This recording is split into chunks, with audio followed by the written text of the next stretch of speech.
Hey everyone, Don Hooton here with the Taylor Hooton Foundation. Welcome back to another enlightening episode of the All Me podcast as we're trying to bring you the latest and greatest content in the world of nutrition, working out, everything that surrounds appearance and performance enhancing substances. And today we have a very special guest, Dr. Emily Werner. Thank you so much for joining us. Super happy to be here. Yeah, this is going to be a lot of fun. Very different topic that I had to do a lot of research on my own, simply because as we were sort of talking before the recording, what we'd like to use our podcast for is a resource for young people and adult influencers, educators, those sorts of folks.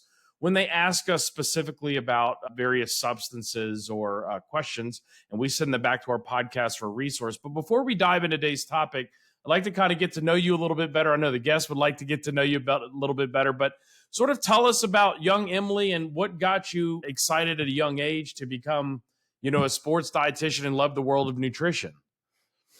I think I have a classic story that probably all sport dietitians have. I played sports as a kid, grew up loving sports. But the thing is I actually thought I was going to be a doctor. I am a doctor. Let me rephrase that. I thought I was going to be a physician. I wanted to be a sports med doctor. I fell in love with anatomy in high school. And I was just like, yeah, that's definitely the path for me. I want to help people. And then I hit, organic chemistry and physics in college. And that kind of kicked my butt more than I was willing to admit. So I shifted. I still had that same love for anatomy, and I actually found a love for physiology and exercise physiology, to be specific. So I was like, I can still be a doctor. I just do it through getting a doctorate. Yeah. And that was where my attention went. And then I had this really incredible advisor where I went to undergraduate school at Albion College in Michigan. And she opened my eyes to research, and she was like, have you ever thought about nutrition? And I was like, well, yeah, I've played sports my whole life. I've thought about nutrition, but no one's ever taught me about nutrition. And she was like, well, why don't you consider doing a master's in nutrition first? Because being an RD PhD is pretty rare, and you'd probably, be sought after in terms of research collaboration in athletes. And I was like, that's perfect. What better way? Combining nutrition and exercise is tackling performance from both sides of the energy equation. So yeah, absolutely. That made sense to me. So that's exactly what I did. I got my my master's in nutrition from Drexel University here in Philadelphia. And then I did my dietetic internship at the University of Michigan, which is for those who don't know, to become a dietitian, you have to go through what's basically a residency year like physicians do, same kind of matching process. And it's different rotations in different areas of nutrition. And then once you graduate from that, you can sit for the board exam, which I did. And then I went straight into the PhD and got a PhD in kinesiology from Michigan State. And awesome. During that was when I kind of started actually dabbling in basketball. Okay. And here we are. That's what I was going to ask you. Did you have dreams? You talk to folks that work as athletic trainers or RDs. And it's at some point I'd love to work in professional sports where, I know within the nutrition world or even athletic training world, you can now work in sort of a corporate environment. But was that something you always wanted to do, was sort of progress your career into professional sports? Was that a dream or just kind of fell in your lap? No, I had zero thought about being a team sport dietitian, none. When I initially decided to do the RD PhD route, I was full locked in on research. I still to this day love research. It's actually something I wish I had the capability to do more of.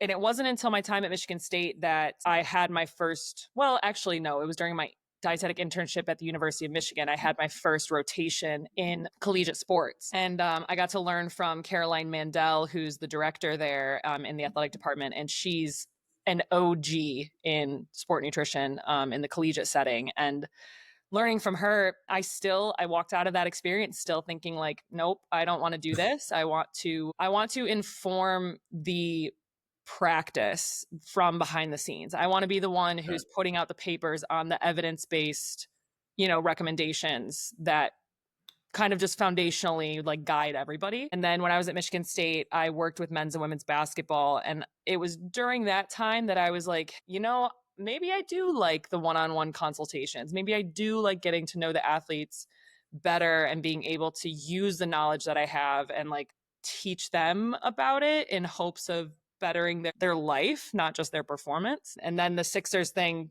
kind of fell into my lap a little bit. But by that point, I had started thinking like, well, I'm going to have a PhD and an RD. Like what team sport, is the best place for me to combine those two expertise? And I was like, well, it doesn't get higher than the NBA if I want to stay in Yeah. basketball. Then yeah. And so then from there on, it was just kind of serendipity. Interesting. Yeah. So you're now with the 76ers.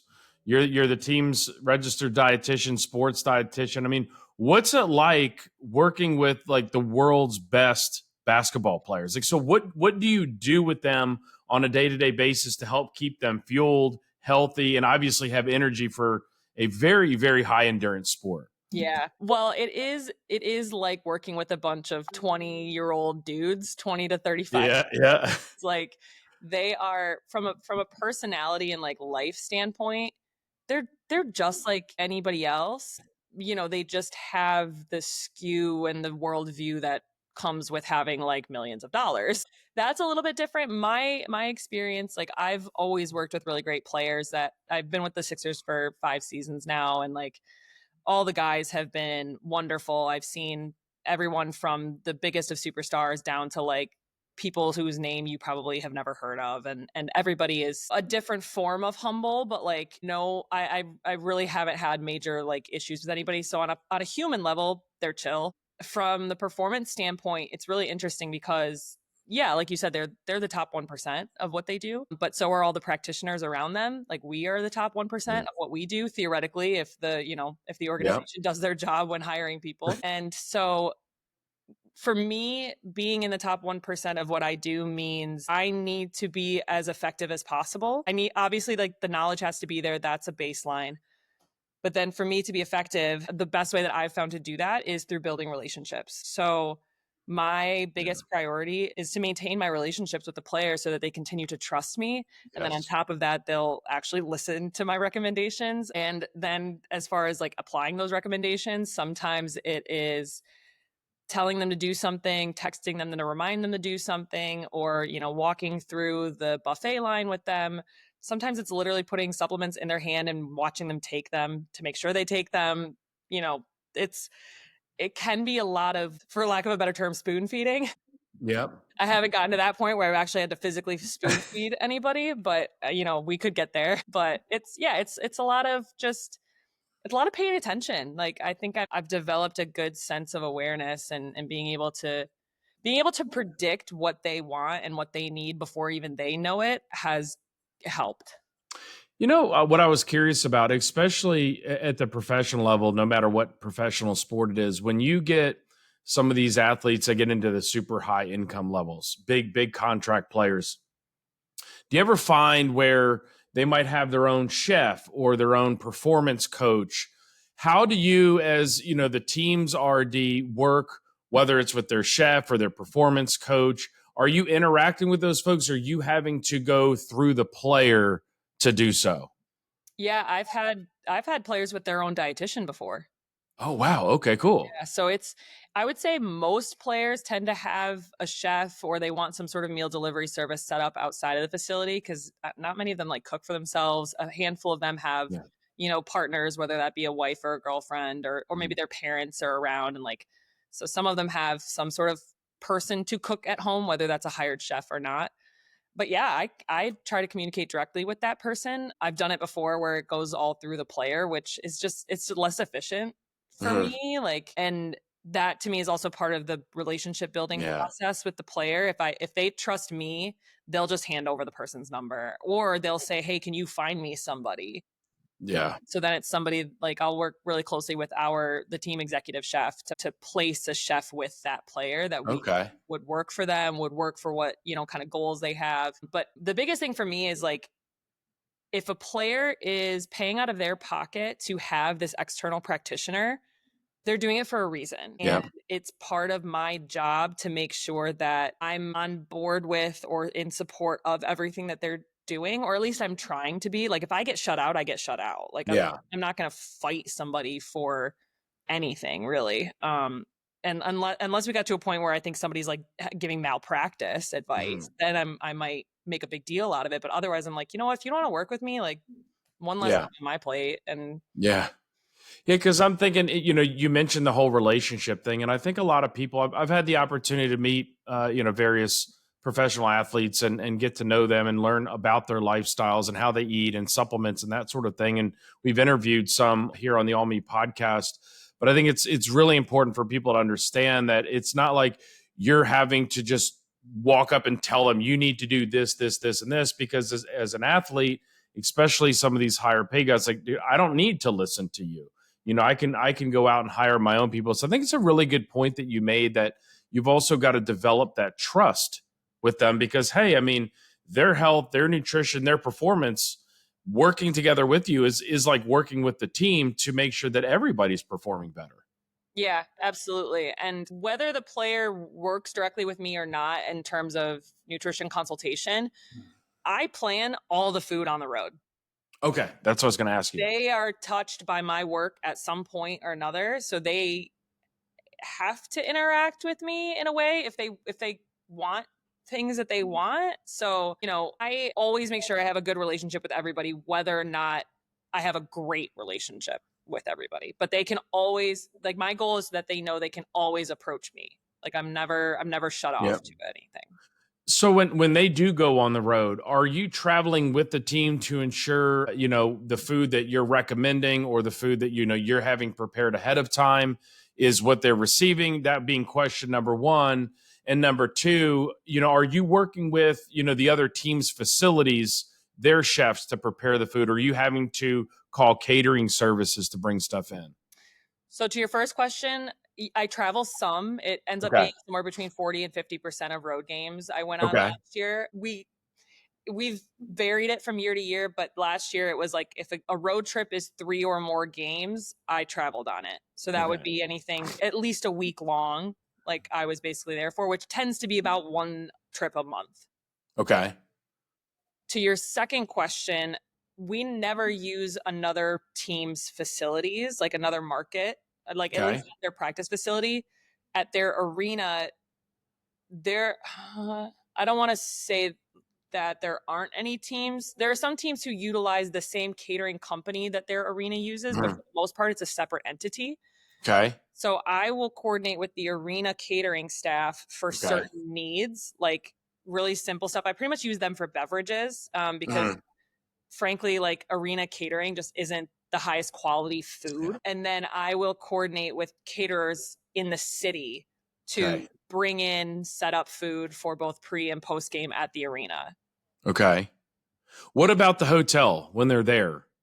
Are Yep. you working with the hotel, or are they sort of on their own to, hey, I'm going to grab breakfast or, lunch or bite to eat before I've got to head over to practice? No, we provide meals at the hotel. Okay. It's varied from year to year, but most teams typically do some form of a breakfast and a lunch offering at the hotel every day. Okay. Okay. Yeah. I'm just trying to give everybody perspective. I mean, it's really interesting you're very hands on, and, we sort of, you've seen it sort of in professional sports just become more of like a must have, because when you think about nutrition, right, and you think about, these athletes and their health and their performance, it all relies on that. And for many, many years, they didn't have the access to folks like you that they do today. In fact, guys I played with in college and stuff that have gone on to play professional sports would tell you, I mean, they would just order pizza, right? They'd have the clubhouse guy bring them pizza. And it's like, I mean, it's hard to feed your body pizza and perform at a peak level every day, right? Some guys are just genetic freaks and can do that. But, for the longevity in the sport, you need really good food and nutrition. Oh, absolutely. I have veterans nowadays who are like, man, if I had you back at the beginning of my career, like I'd feel so much better than I do right now. And I was like, can you repeat that when the rookies walk by? One more time for the people in the back. Yeah, right. And you would hope that the veterans would give that information, because again, as they're coming in, they're still kids, right? I mean, Right. they're out of college. I mean, they're still really young, but it's like at that point, and that's why we try to tell high school and college kids, if you can hone your nutrition program now, you're going to be way above your competition for the most part, because most schools, unless you're at a big Division I school, don't have access to nutrition information, certainly in RD. Yeah. Yeah. Very true. Yeah. I think the smaller schools are even lucky to have somebody nearby at all. Yeah. You're right. So they sort of rely on themselves for that. But in this podcast, I'd really like to focus. There's been two questions or two, supplements that we've gotten questions on, and we'll kind of break it up into two. But it's the URO-A as well as CoQ-10. And so as we get questions on these throughout the year, keep in mind, maybe we have a 60-minute block to talk to a group of middle school kids, high school kids, college kids. And with all the information that we cover, it's really hard to get into any depth on any specific topic. So we rely on experts like yourself, to donate their time to come on and share information with these things so that when a student or a parent has questions, let's say they're, hey, I'd like to know more about CoQ10. What do you guys know? Well, we're not the experts on that, but we've interviewed somebody on our podcast, so they can find this on YouTube or various other podcast platforms. So let's start with the URO-A. Like, what does that stand for? How do you pronounce it? I know we had talked about that before, and let's sort of begin the discussion there. Yeah, so Urolithin A is a metabolite that it doesn't actually exist as is in food. So like if you analyze a specific piece of food, you will not find Urolithin A in it. And that's because we get it from eating foods that our gut then can convert into Urolithin A. Okay, so it's what we call a postbiotic. People have probably heard of prebiotic, probiotic. This is a postbiotic. Okay. So the types of foods that you can get urolithin A from are foods that are high in what are called L-glutathione or ellagic acids, and it's basically a polyphenol. So some of the foods that are highest in those nutrients are pomegranates, mixed berries, walnuts, and the like. So what are some of like the benefits? Like if you're working, let's use some of the athletes that you work with on a day-to-day basis. I mean, how would you talk with them about this? How would, how often should they be eating nuts or mixed berries or the, pomegranate? Like talk about like, what are the benefits that you would be able to tell them that this is why you would want to consume these specific foods? Yeah. So those types of foods, have benefits well beyond just urolithin A. You've got a plethora of nutrients in all of those that our bodies need. So to me, eating a fruit salad or a green salad with a lot of vegetables on it, it's a multivitamin, but just more fun to eat than taking a pill. As far as the benefit of urolithin A specifically, so have you heard of the mitochondria? Yes. Okay. What's the tagline?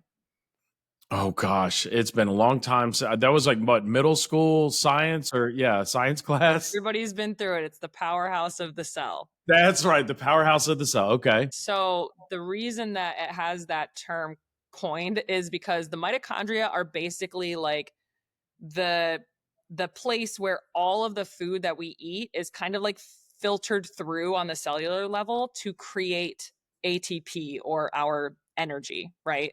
Okay. So they're kind of like, they're literally the powerhouse. People think powerhouse and they think like muscles, like power, but it's actually power as in like energy power. Yeah, exactly. So the reason I'm bringing up mitochondria is because urolithin A have been shown in now over almost a decade and a half of research that they help recycle the mitochondria. So like within our cells, we have a ton of different organelles, one of them being the mitochondria.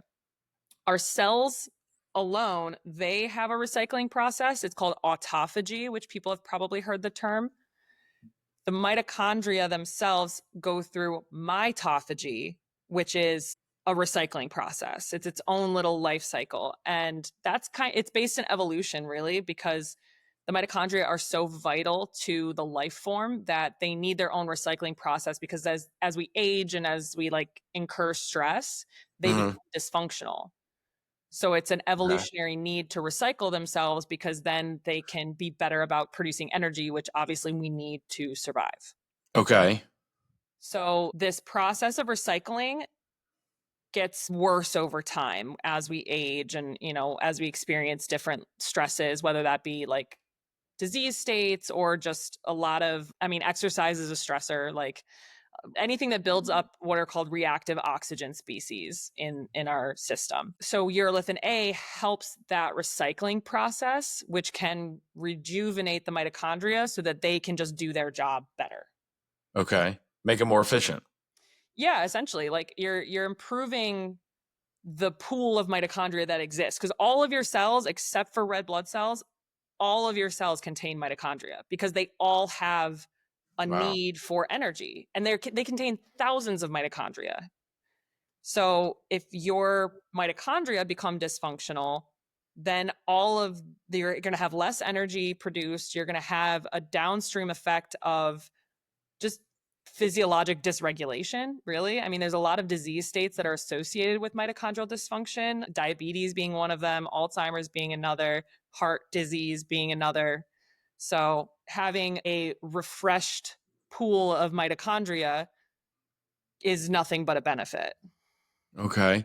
So, but can you get in? So let's talk. I mean, you have food, right? And you can get it through there.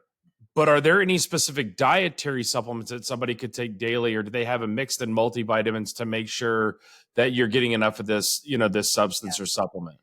So you can get it through eating food, but research has showed that not everybody has the right gut microbiome to make that gut conversion. So pretty much because of our Western, sorry for the curse. No, So that's okay. our bad Western, based diets, like a lot of people's guts don't have that bacterial diversity that we used to have, Interesting. in evolutionary days. So now, though, most people's guts, myself included, because I've had this tested, can't make that conversion from eating the food product alone. Like you can do it, but in very small amounts that aren't really going to be super beneficial. So that was why Urolithin A was turned into a supplement. And so Okay. now you actually can take a supplement, like a targeted dosing of it that just bypasses that bioavailability issue. Interesting. So is this something, because I know working with various RDs, it's like, hey, the supplements when you hear them recommend all the time, like a multivitamin, fish oil. Is this something, especially how we've sort of, I guess, almost genetically destroyed our body's ability to convert, right? But is this something as an RD? I mean, you would recommend, again, you don't blanket recommend stuff to people, but I mean, is it something that everybody should think about at least taking on a day-to-day basis to make sure we're functioning at peak performance? Yeah, I mean, yes, I do think of it as a foundational supplement. I will say, as far as like the logistics of that goes, so the company I consult with a company called Timeline Longevity, and they Mm. are a Swiss biotech company, and they were the ones who actually not discovered urolithin A because I think it was known about as a metabolite before that, but they were the ones who discovered what it does and that have patented its production process. Okay. So they are the only them and the pure encapsulation version are the only actual urolithin A products on the market, and it's going to stay that way because of the patents that they have on its production. Interesting. Yeah, and you could Amazon right now and like look, and there's probably like 50 different urolithin A products on there, and they're not legit. The only one Okay. legit is Timeline. Um, Interesting. And that's a good point that you make, especially because a lot of people are looking. Again, it's super easy to go on Amazon. I recently did this, and I'm trying to remember specifically what supplement it was for. But then it made a whole lot more sense. I was talking with Tavis, who connected the two of us, oh yeah, and and he was recommending a specific fish oil, just for inflammation and brain health and all that sort of stuff. So I was like, okay. And I just went directly to the product manufacturer and I set it on auto ship, which made it a whole lot easier. And then I'm not worried about, okay, even though I'm getting on Amazon, who's actually making it? Then you get into the whole discussion about contamination and yada yada yada on dietary supplements, right? you could do a whole episode on the supplement industry. Yes. So what I would love to do is what I'll do is I'll shoot you an email when we get off. You can send me like links and stuff. I'll put them in the show notes just so anybody that's either watching this or listening, they can go right in the show notes and say, okay, Emily, I know exactly what you're talking, and you can go directly to the manufacturers to purchase these. Yep. But what about like, and again, a lot of people want to just focus athlete specific on some of these supplements, but for urolithin A, like let's talk about us. Like we're not relying our paychecks not relying every day on us performing athletically, but just from a health standpoint, we're trying to be healthy. We want to live as long as we can, be as healthy as we can. Is this something just the average person that's working out, like is this something they should consider consuming daily? Yeah. Anybody with mitochondria, which is really everybody. Everybody until we start turning into robots, I guess. Sure. Yeah, I hear that's coming down the line, but Yes, absolutely. Yeah, the whole brain chips. We could spend another hour talking about that, right? So now I want to shift gears over to one that more people are probably familiar with, at least the terminology, and that's CoQ10. So you've seen advertisements all the time on social media, on TV about this stuff. So let's start over again. Sort of, what is CoQ10? What does it stand for, and kind of what does it do? yes. So CoQ10, its long name is coenzyme Q10. People have also probably heard ubiquinone or ubiquinol. Yep. All of those things are the same. Ubiquinone and ubiquinol are like its chemical names that scientists will use when they're talking about what it is inside the body. But CoQ10 is what people will see as the supplement option. So, what CoQ10 does, we're still talking about the mitochondria, Okay. keep ourselves thinking within the cell. CoQ10, its primary job is to shuttle electrons around in the mitochondria to help that energy production process. Okay. So it does that, and it helps to clear out reactive oxygen species. Okay, so it has two primary functions, one related to energy and one related to this like anti-inflammatory effect. Okay. Both are happening within the cell, and both functions don't actually have a direct effect on the mitochondria as like a structure, but most people will associate CoQ10 with mitochondrial health because its actions benefit the mitochondria, if that makes Okay. sense. Yep. The easiest way that I think, because a lot of people will ask like a comparison between CoQ10 and Urolithin A, or, compare them, or are they synergistic? Do they hurt one another? Whatever. The easiest way to think of it is let's say you buy a brand new dishwasher and Okay. you've been using it for years and it's working well, but then eventually like your dishes aren't coming out as clean anymore, right? CoQ10 is like getting a new detergent and hoping that that solves the problem. And it might. It might get your Might dishes help out you. cleaner, no problem. But then over time, you're still not going to be able to your dishes are going to start coming out dirty again no matter what detergent you use. Yeah. Urolithin A is like getting a whole new dishwasher and just Okay. starting fresh. So that's the easiest way to think about it. Okay. Both things can function very well together. It's just that urolithin A is more like structural to the mitochondria than CoQ10, which is like on the periphery of it. Okay. So yeah, because I remember my dad has had, I think, 4 or 5 back surgeries. And I remember the recommendation was for him, make sure you're taking CoQ10 on top of Yes. your multivitamins. Why would that recommendation have been made? Was your dad also on a statin? I believe so. Yep. So that's why. So CoQ10 exists naturally in our bodies. We can naturally produce it. So you don't have to take it as a supplement.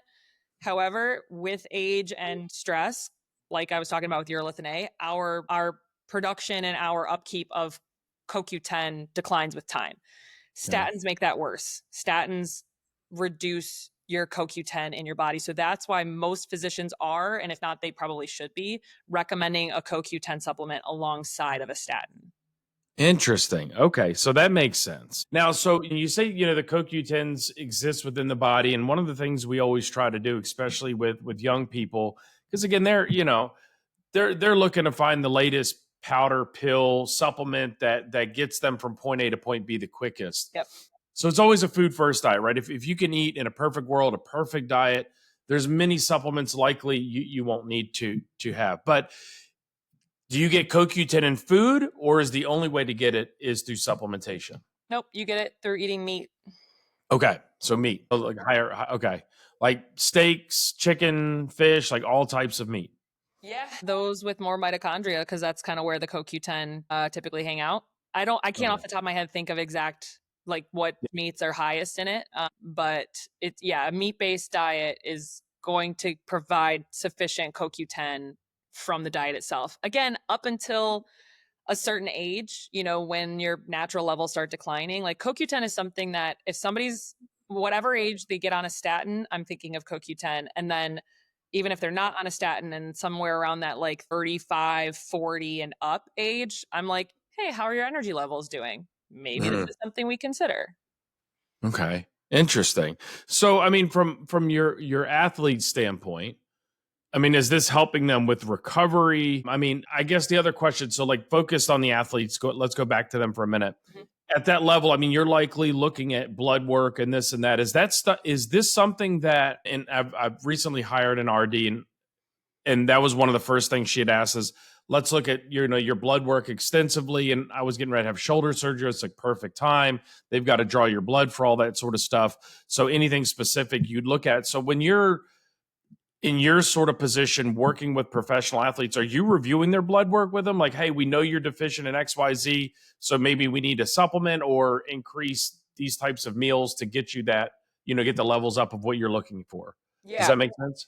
Yeah, absolutely. So yes, I am reviewing their blood work. I'm doing additional blood work. I've even done genetic testing, stool testing, organic acids testing, which is like a urine test that can basically tell me if certain physiologic functions are operating the way they should. And if they're not, it's because they're probably deficient in certain nutrients. So yeah, I'll Interesting. test the players in every way possible.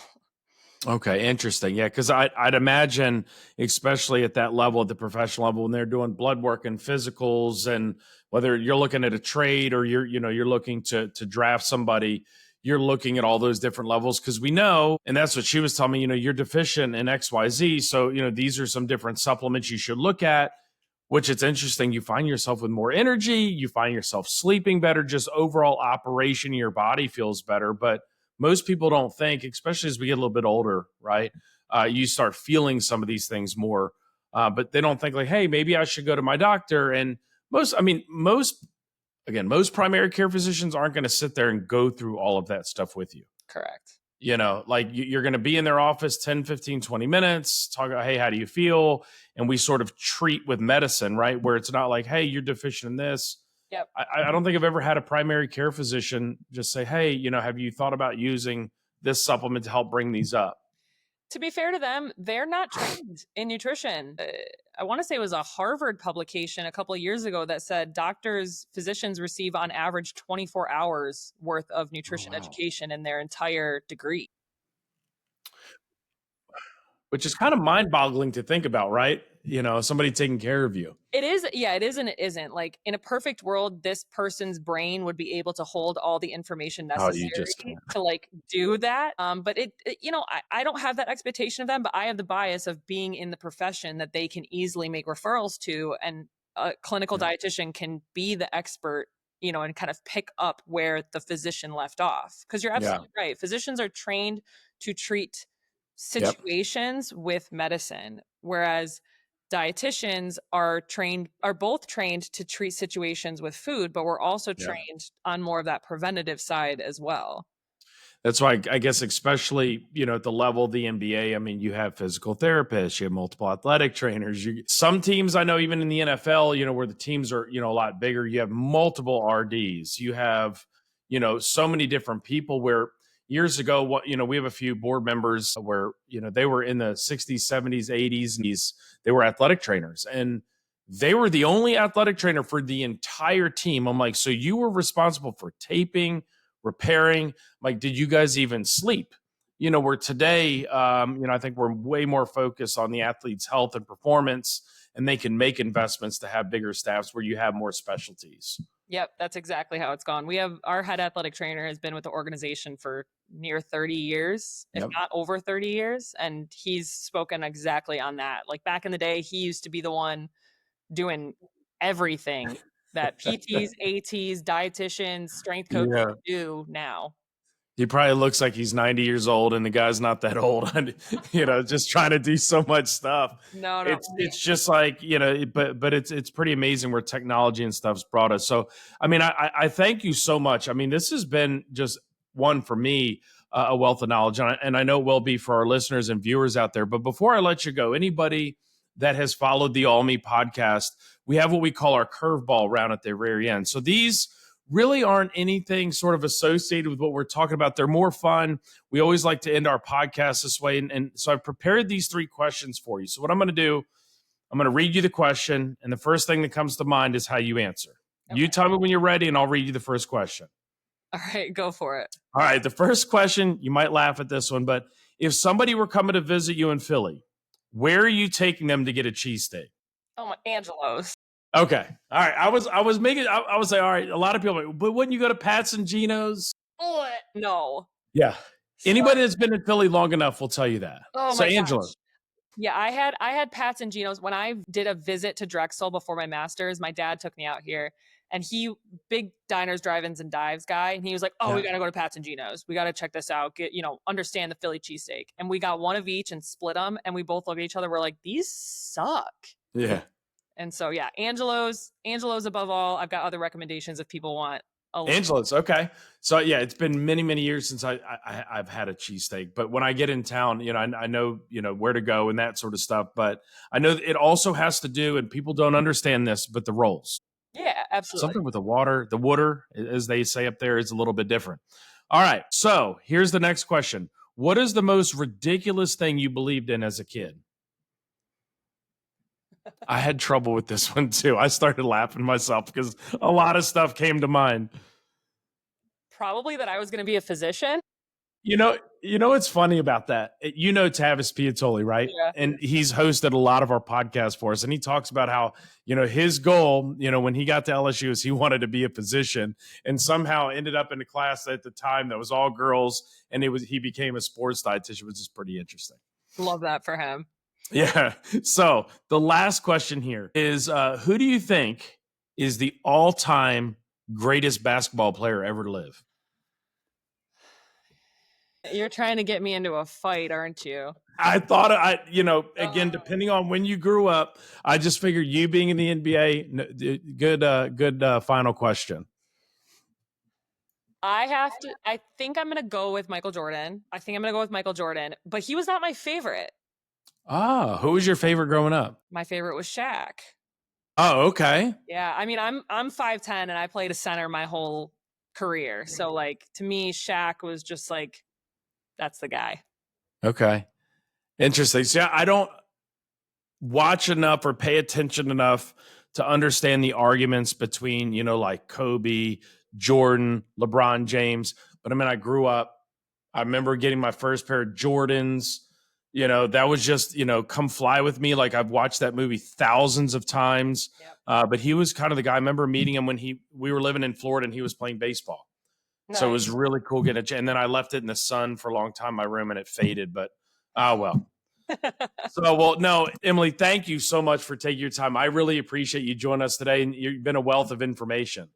Of course. No, I'm happy to be here, and I hope your listeners enjoy this podcast. No, thank you. Hold on, I'll hit stop.